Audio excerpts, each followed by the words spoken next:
What's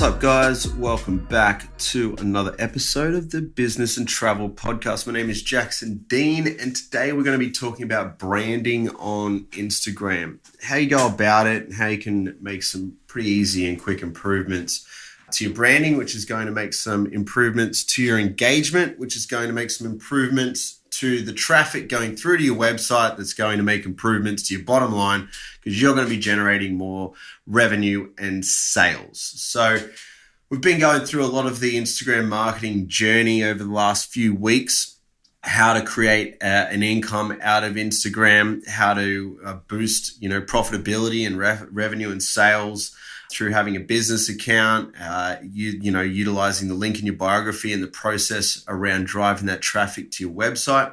Today, we're going to focus a little bit more on the branding on your account and how to make that, branding, that content, that appearance a lot better. And that's going to increase your engagement overall in your account. So, branding is a really important thing. And there's a really quick hack or trick you can use to really make your account pop or make your account quite consistent and feel like it's a very intentional brand. And a really easy way to do that is to have the exact same filter on every single photo that you upload. Now, the most basic filters are on Instagram natively. So you can edit your photos within Instagram. They've got a bunch of different filters there. I think there's only over 50 different filters you could use and different iterations and variations of them. So technically, you don't need any outside help, but there is a bunch of different ways that you can create your own filter, or a bunch of different apps out there where you can create your own filter. And what that's going to do is just give you this nice, crisp, beautiful template that you can use on every single photo. It's going to edit the photo the same way every time.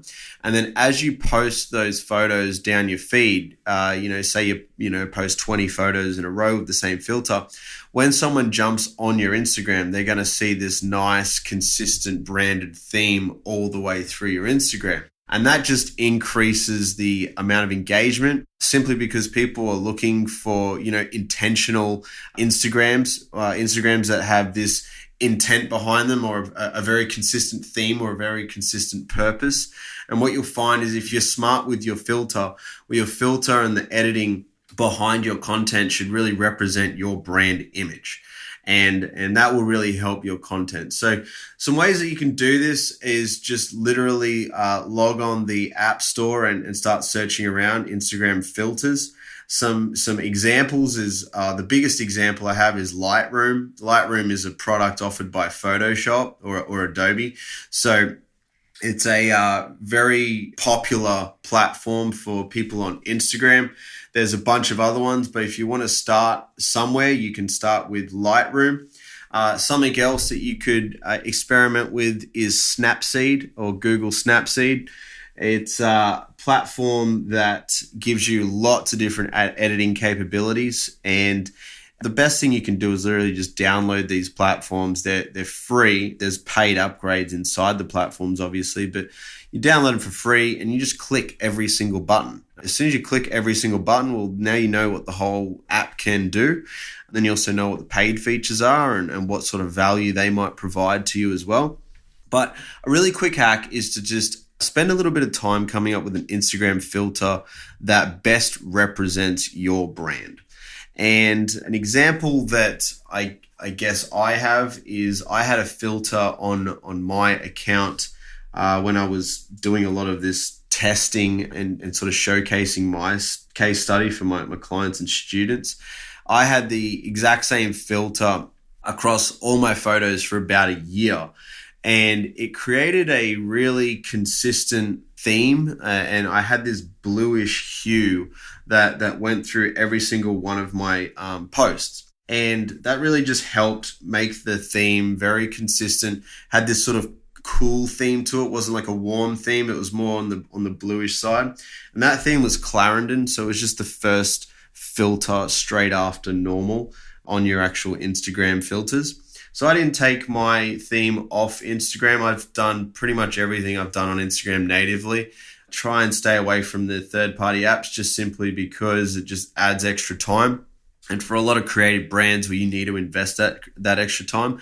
But for someone like me who's just posting, personal business photos and lifestyle pics of where I am around the world, pretty simple for me to just put a simple filter over the top, and mine was Clarendon. And I just found that worked really well. It had a nice sort of professional theme to it all throughout. It worked really well with travel photos and worked really well with water as a background and so forth. So that's just my example of just keeping a consistently branded theme throughout your Instagram.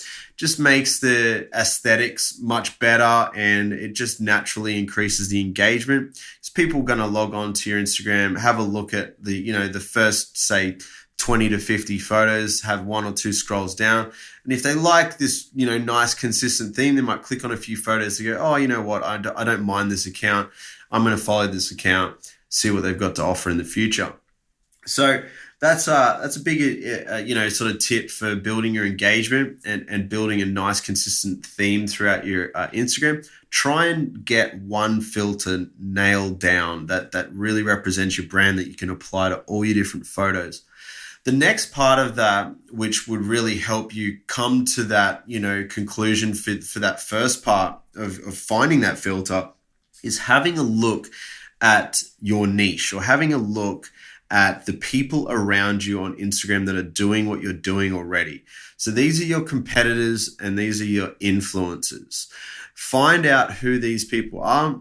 I would get a list of 10 or 20 of them and really study what they've done, what you like about what they've done, what their audience likes about what they've done, and what their audience doesn't like about what they do, and what you don't like about what they do. And it's going to just give you this really good idea or representation of what your brand really should be doing. These people, even though they are your competitors and your influencers, Instagram is so massive. It's got over 900 million people on it. I just don't feel like there is any competition on Instagram. Or I don't really feel like there's hardly any competition in business in general, just because there's just so much opportunity now because of the internet and social media. So don't see your competitors as competitors. See your competitors as, potential joint venture opportunities. I consistently have people that are categorically competitors to me ask me for advice, reach out, want to chat, want to see if there's any potential joint venture opportunities and so forth. Simply because I think most people are starting to realize that the ocean in the internet is very, very large, and we're all very, very small fishes in that ocean. And if we want to survive, we sort of have to band together in a lot of circumstances to share information and ideas and sort of get the best outcome moving forward for everybody. At the end of the day, for me, my biggest competitor is actually Instagram themselves, because they're constantly changing their platform on me. They're constantly changing the algorithm on me. They're constantly changing everything on me. And what that means is they're changing everything on my clients and my students too. And that's why it's so valuable to just have experts on the front foot that know what Instagram's doing before Instagram even does it. And we can give you guys that sort of heads up and advice on how you prepare for the updates on the algorithm, how you can prepare for general platform updates or feature updates and take advantage of them while they're new, So the biggest thing I can say about branding here especially is that your competitors and your influencers have done a lot of the research for you. So go on their accounts, have a look at what they've done, see what they're doing correctly, see what they're not doing correctly, and really look at their audience. Is their audience real? Is it not real? Is it fake? And I could actually spend a little bit of time on that right now, how you can identify whether someone's audience is real or fake. And I've just decided in the same sentence that I won't. I'm going to leave that till next week, because I actually might go into a bit of detail on that.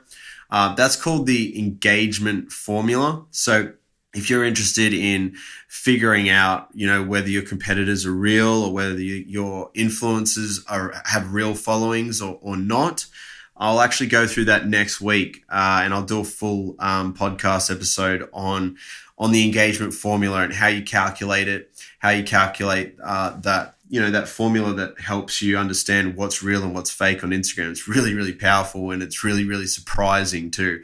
And it's quite fun because you can start to identify who is a real competitor and who's been faking it until they hopefully make it. So that's actually something I'll do next week. So I'm already looking forward to going through that. All I say for now is just go and find what you think are your competitors and what you think are your influencers. Anyone over, say, 10,000 followers could be considered an influencer that you'd want to, essentially look up to or aspire to be. That's really what an influencer is. It's nothing to do with how many followers they have. These people that have 200,000 followers or 5.3 million followers, at the end of the day, it doesn't matter, how many followers they have. It's the relevance of the followers they have. What type of audience are you trying to attract on Instagram? Who else is doing that? And then how can you model and replicate that on your account? And they're the sort of answers that you need to uncover in your industry. And the best way to do that is to look to your influencers, look to your competitors, see what they're doing right, see what they're doing wrong. And that's going to save you a lot of the heartache along the way and a lot of money too, in testing ideas that you might think work but don't work, and you can see that result somewhere else on someone else's account that's already done it before. So that's a big one, I would say there. Little bonus for that is if you're ever looking to do a strategy, say run a competition or do a paid advertisement or an influencer shout out, all these things that we will talk about throughout this podcast. Just check out your competitors, check out your influencers, see what they're doing, see what worked, see what didn't. It's the same sort of process. It's just sort of learning by osmosis and understanding everything around you and what's happening, and then using and sort of taking all the best bits and then putting that into your brand. So that's my best advice for really establishing a nice, credible brand on Instagram. Keep that filter consistent throughout all your content, and then figure out what that content should look like by looking to your competitors and looking to your influencers first, sort of giving a good understanding of the niche or the industry that you're in on Instagram. If you think you're the only one doing what you're doing, well, you're not looking hard enough, because everybody is doing everything on Instagram. There's hundreds of millions of people on there, and everyone has a niche, and you can find these little communities inside of Instagram that can help you model your brand more effectively and help you in the long run. So that's my best advice for today on building that credible brand, guys. I hope that's helped. If it has, please leave a comment, or you can do that in many different ways. You can jump on my website, jacksondean.com.au. You can jump on our company website, socialgrowthmedia.com. Put a /resources at the end, and you'll get some free resources, and you'll be able to download this 7 Instagram marketing tips guide that I'm going through at the moment, just in a little bit more detail over this podcast. And guys, I hope that has helped. Remember, guys, version 1 is better than version none. So put out your version 1 and see what happens. Collect the data, make it better, put out your version 2, and eventually you'll be at version 10. So again, guys, execution is everything. Hope it's helped. Go out there and execute something today. And I will see you next week in an episode about the engagement formula for Instagram. So we're going to figure out how to figure out whether someone is real or fake on Instagram, whether your competitor is real or fake, whether these influencers that you follow are real or fake. That's going to be an interesting episode. So I will speak to you guys next week about that one. Stay tuned and have a great day.